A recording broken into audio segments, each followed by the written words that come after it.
भगवान द्वारिकानाथ अपने दरबार में थे, द्वारिका के दरबार में, तभी भगवान के पास एक निमंत्रण पत्र लेके नारद जी आए। और निमंत्रण लाए थे वो दिल्ली से, हस्तिनापुर से, पांडवों का न्योता। उसमें लिखा था, ठाकुर जी हम लोग दिल्ली में एक यज्ञ करने जा रहे हैं, राजसूय यज्ञ। और उस यज्ञ का संकल्प हम लोगों ने किया है कि जब तक आप दिल्ली नहीं आओगे हमारे पास, यज्ञ नहीं शुरू करेंगे।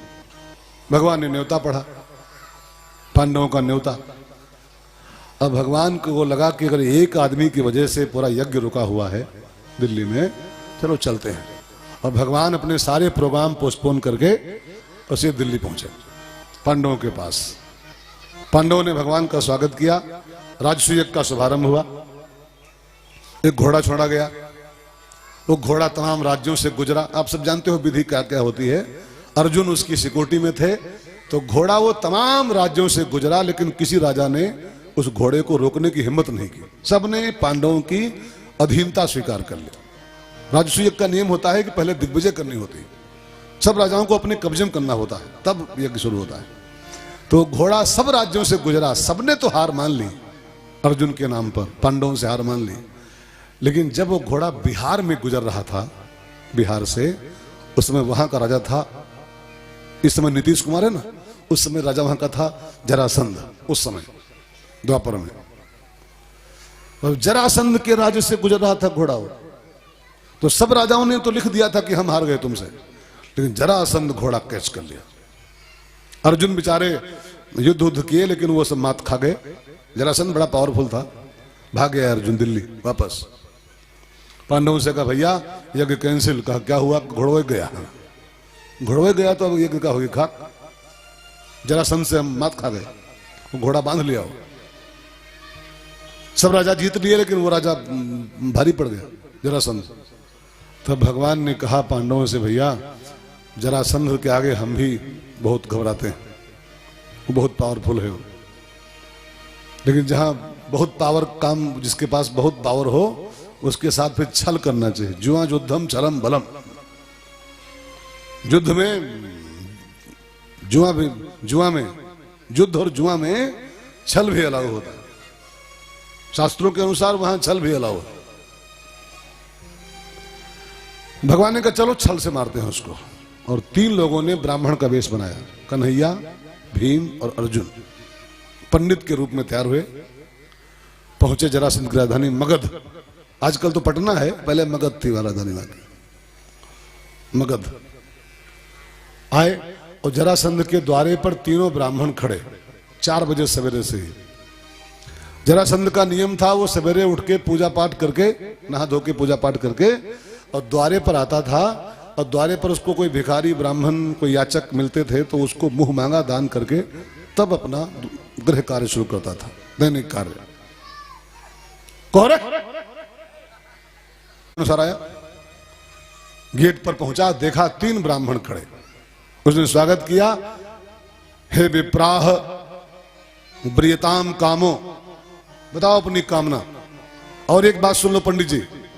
अब उसको जान नहीं मिल पाया कि ये कौन है, पंडित जी है। वो लगा ब्राह्मण खड़े।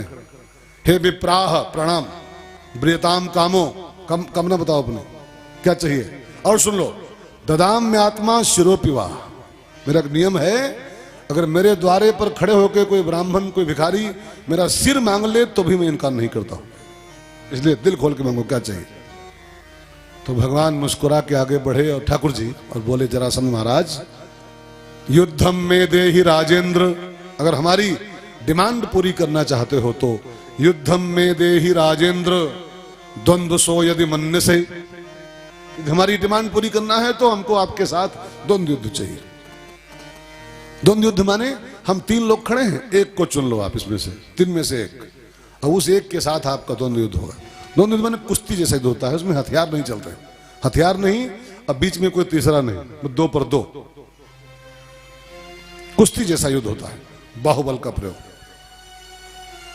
जब द्वंद्व युद्ध मांगा तो जरासंध ने मुस्कुराते हुए पूछा, पंडित जी आप हो कौन? कौन है आप? कहा क्यों, कोई डाउट है क्या? कहा डाउट तो ही है, तुम ब्राह्मण तो नहीं हो सकते हो। ब्राह्मण युद्ध मांगे ये संभव नहीं। ब्राह्मण बेचारे तो अक्षत लेके ओम शांति ओम शांति ओम शांति शांति शांति करते घूमते हैं गली गली में। तो युद्ध कैसे मांग सकते हैं? तुम ब्राह्मण तो नहीं, कौन हो? तो भगवान ने कहा कौन हूं बताऊं, उसके पहले ये बताओ कि डन हो गया, युद्ध पक्का है? तो युद्ध तो डन हो गया, वो तो होबे करेगा। अब तुम न चाहो तो हो, मांग ली हो तो होबे करेगा, लेकिन पहले बताओ हो कौन? तब भगवान ने इशारा किया और तीनों पंडित धोती कुर्ते बाहर आ गए और भगवान ने कहा मैं हूं तुम्हारा चिर शत्रु कृष्ण, ये है भीम मोटा वाला और ये छोटा वाला अर्जुन। हम तीन लोग खड़े हैं, तीन में से एक को चुनूंगा। मैं कृष्ण हूं, ये भीम है, अर्जुन। जरासंध ने कहा हमको लग रहा था कुछ दाल में काला है, लेकिन पूरी दलिए काली है। तुम हो रणछोड़ महाराज। तो सुनो, रणछोड़ से बार बार क्या लड़ूं? जो एक बार रणछोड़ कर चुका है वो हारा हुआ आदमी, उससे क्या लड़ना बार बार? ये भीम बहुत छोटा पड़ रहा है, ये बहुत बच्चा है मेरे सामने। हाँ, भीम भाई पहली बार सामने आए हैं, कोई टक्कर में भी हैं, तो कहो भीम के साथ लग करूं। तो भगवान ने भीम की ओर देखा मुस्कुराते हुए, आपके साथ मांग रहा है, दूं, लग कर दूं? तो भीम ऐसे ऐसे फुलाए बाजू, ये बिल्ला उल्ला का पूछका रहे हो यार, मन ही मन का पूछका रहे हो? हाँ? हम कोई कीड़ा मकोड़ा है क्या? जानते हो बिल्ला बाजुओं में कितना दम है? लग करो, तभी देखते हैं। भगवान ने मन ही मन ठान लिया कि भीम को भी इसी बहाने मुझे इनकी औकात दिखानी है। देखिए, अभिमान उनका नाश्ता है ठाकुर जी का। अभिमान चाहे बल का हो, चाहे धन का हो, और चाहे रूप का हो, चाहे जवानी का हो, उनका नाश्ता है भगवान का। उसको खा के पानी पीते हैं सवेरे सवेरे रोज। अहंकार करना मत, और नहीं तो कोई दिन ब्रेकफास्ट में नंबर में आ जाओगे ठाकुर जी के ब्रेकफास्ट में। तो खा के चाय पियेंगे ऊपर से। जिसको बहुत पैसे नाज होता है, बहुत, अरे जानते हो कत्ते पीएनबी में 17 लाख पड़े हैं, उनका ऐसा गुब्बारा निकालते हैं प्रेम ठाकुर जी, ट्यूमर यहाँ माइंड में कि डॉक्टर बोलता है सीधे सीधे भागो, वेदांता जाओ, वेदांता यहाँ नहीं बीच में।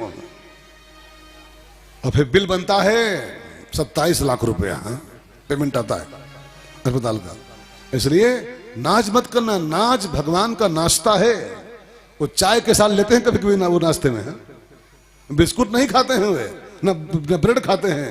इंसान का घमंड खाते हैं चाय के साथ, घमंड खाते हैं।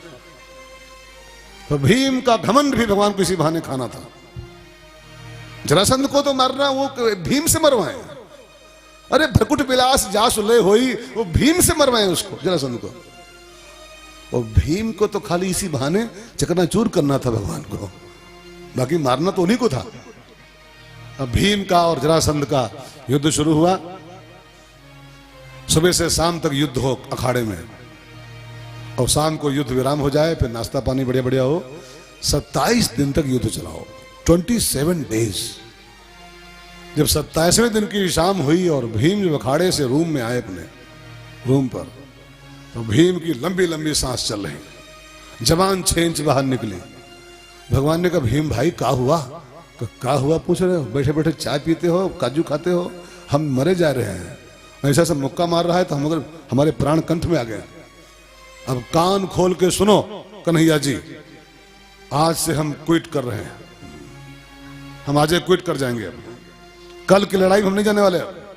कारे बदनामी कराओगे भीम भैया, लोग क्या कहेंगे? हाथी का बल वो कहां गया? बल गया तेल लेने, बल कहां गया? हम मरे जाए, उनको बल की पड़ी। अब जो कल और गए, तो कल जानते हो क्या होगा? तो क्या होगा? का इतिहास लिखा जाएगा कि पांडव 5 भाई थे, 4 बचे, एक शहीद हो गया। हाँ, यह चाहते हो का कि भीम शहीद हो जाए?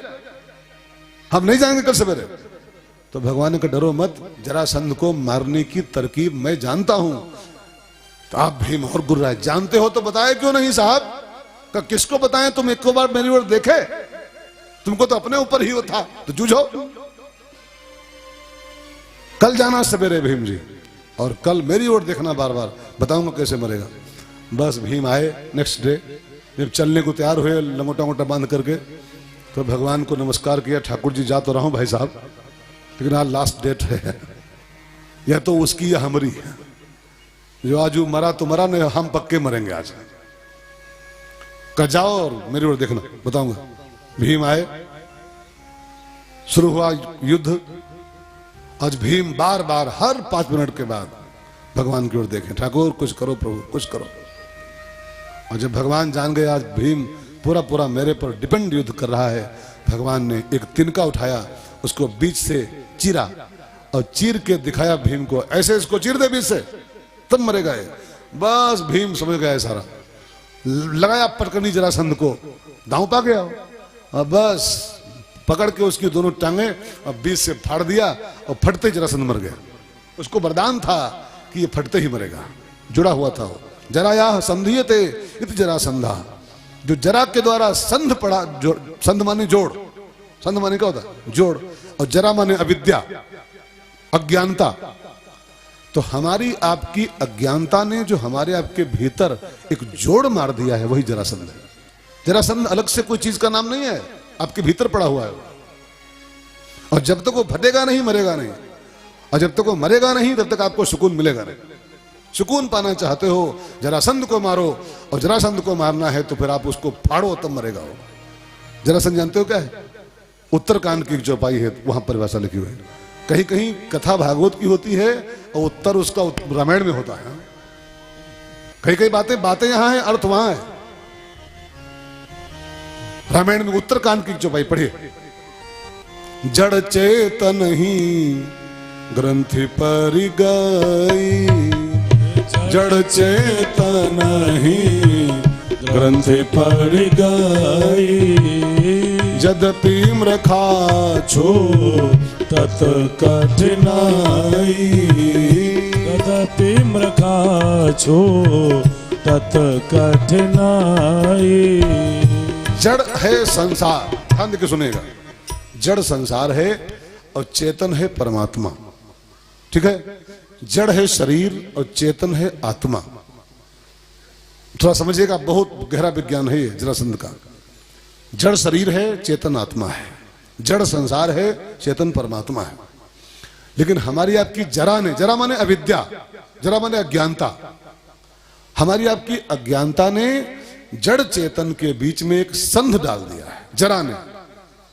जरा ने जो संध डाला है, अविद्या ने जो जोड़ मार दिया है, हम आप मान बैठे हैं अज्ञानता बस कि हम यही हैं। बॉडी जो शरीर है ना, इसी को हम अपना मान लेंगे, यही हम हैं।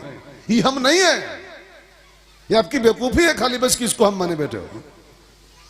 आपकी माने हमारी, आपकी हम हो माने बैठे, ये हम है, ये हम है, ये आप नहीं हो। गीता कहती है वासांस जीर्णान यथा विहाय नवान ग्रहणाति।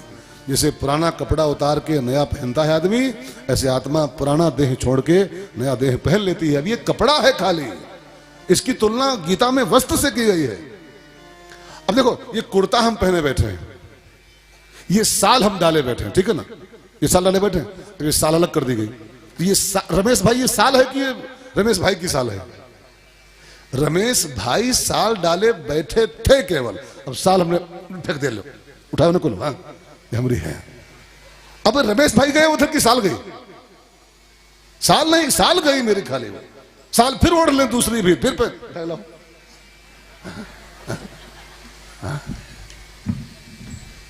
पे आप कितने पहन चुके मालूम?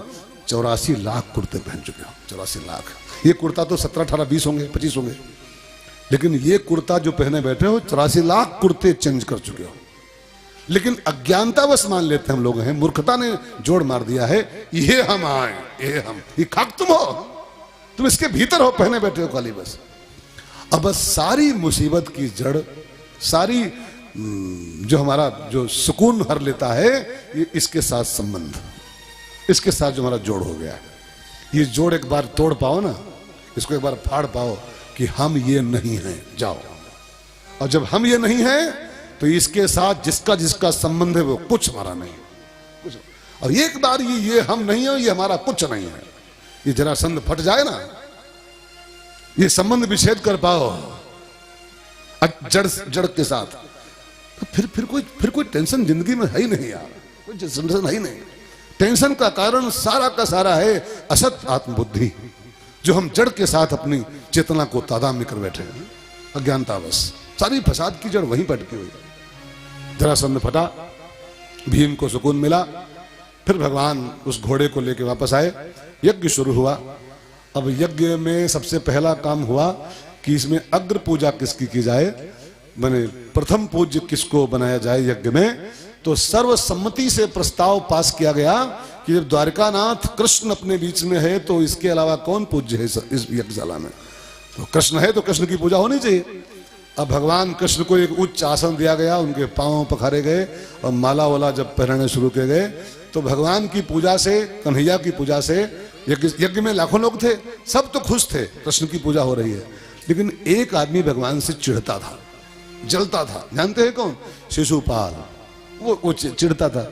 और चिढ़ता इसलिए था, कल आप सुन रहे थे, दुल्हा बन के शिशुपाल भाई साहब आए थे, हाँ? और दुल्हनिया ले गए ठाकुर जी। अब दुल्हा बन के कोई जाए और उसकी दुल्हन लेकर कोई और भाग जाए तो उससे खुश रहेगा क्या हो? शिशुपाल तभी से भगवान से बड़ा द्वेष मानता था कि पगड़ी बांध के हम गए, रुक्मिणी को लेकर ठाकुर जी, द्वेष मानता था। अब उसकी पूजा शुरू हो गई। अब ध्यान देना, जिससे आपकी ईर्ष्या हो, जिससे आपका द्वेष हो और आपके सामने उसका सम्मान शुरू हो जाए तो आपके अंदर कुछ होना शुरू हो जाएगा। हाँ? देखो, जिससे आपका प्रेम है उसका सम्मान शुरू हो तो आपको खुशी होगी।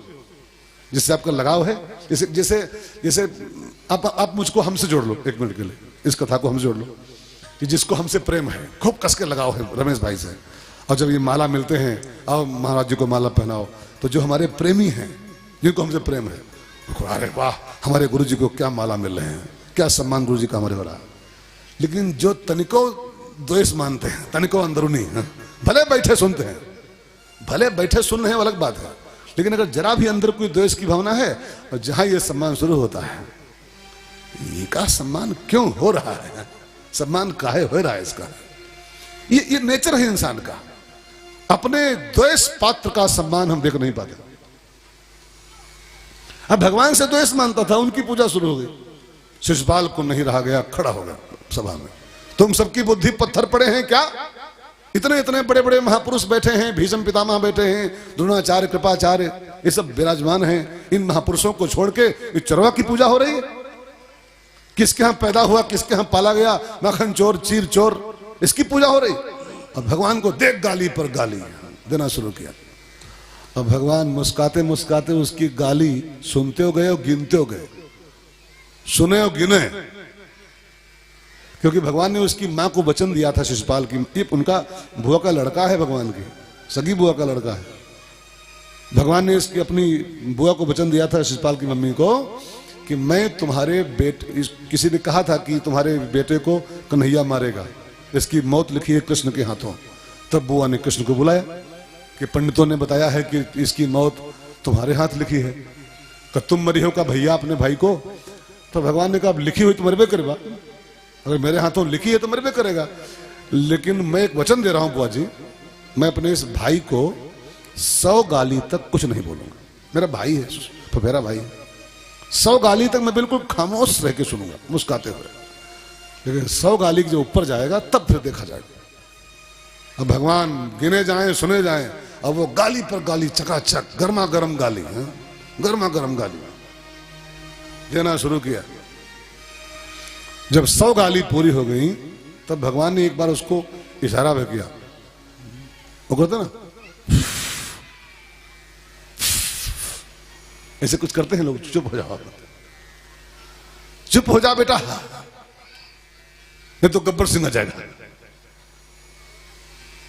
अब आगे मत बढ़ना, खतरा है। लेकिन वो कहां मानने वाला, एक गाली और, जो एक गाली और दी, भगवान ने उंगली ऊपर उठाई और सुदर्शन चक्र का आगमन हुआ। भगवान ने शिशुपाल को काट के अलग किया, शिशुपाल का प्राण उसके अंदर से निकला और भगवान में लीन हो गया। शिशुपाल का सुदर्शन से बद्ध हो गया। शिशुपाल का अर्थ है क्रोध, ध्यान देकर सुनिएगा, बस 5 मिनट और। शिशुपाल का अर्थ है क्रोध, और क्रोध का शमन सुदर्शन से ही हो सकता है। क्रोध को मारने का एकमात्र हथियार है सुदर्शन। सुदर्शन माने होता है सब में राम का दर्शन, सु माने सुंदर, सुपर दर्शन, और संसार का सबसे सुपर दर्शन है सब में राम को देखो। और जो सब में राम को देखोगे तो फिर आपका जो क्रोध आता है ना किसी किसी के ऊपर, जब जी में आए कि इसको पटक के पीटें, तो बस सुदर्शन का प्रयोग करो, अरे मेरा ठाकुर है, मेरा प्रभु है।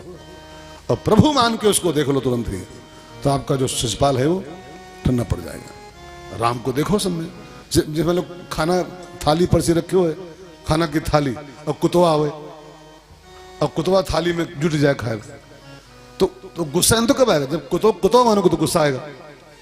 और जब कुतवा थाली में जुट जाए तो तुरंत निगाह लगाओ, नहीं अरे कुतवा थोड़ो है, अरे ठाकुर है, ठाकुर भोग लगा रहा है, पा रहा है बेटा बढ़िया, तो गुस्सा आपको नहीं आएगा। और जो दाद कुतवा, तो लाठी और पत्थरा जो लेके गुम्मा उम्मा दाद। एक भगत जी थे ना, वो सालग्राम की रखे थे बटिया बड़ी से, सालग्राम होते ना काले काले, उनको रखे थे। तो जब खाना ना खाए तो भोग लगाओ सालग्राम जी का। एक दिन वो रखे बटिया सालग्राम वाली और थाली परसे और भोग लगा रहे थे, आंखें मुदे ओम नाभ्यास एकदम पढ़ रहे थे। इतने में कुतवा आया, कुत्ता, और थाली में जुट गया। अब भगत जी आंखें खोले, देखो कुतवा खा रहा खाना, उठाए वह बटिया सालग्राम वाली, वह बटिया, और कुतवा के मारे टांग पखींच के बद दे, कुतवा की टांग टूट गई, पुपुआ के भागा।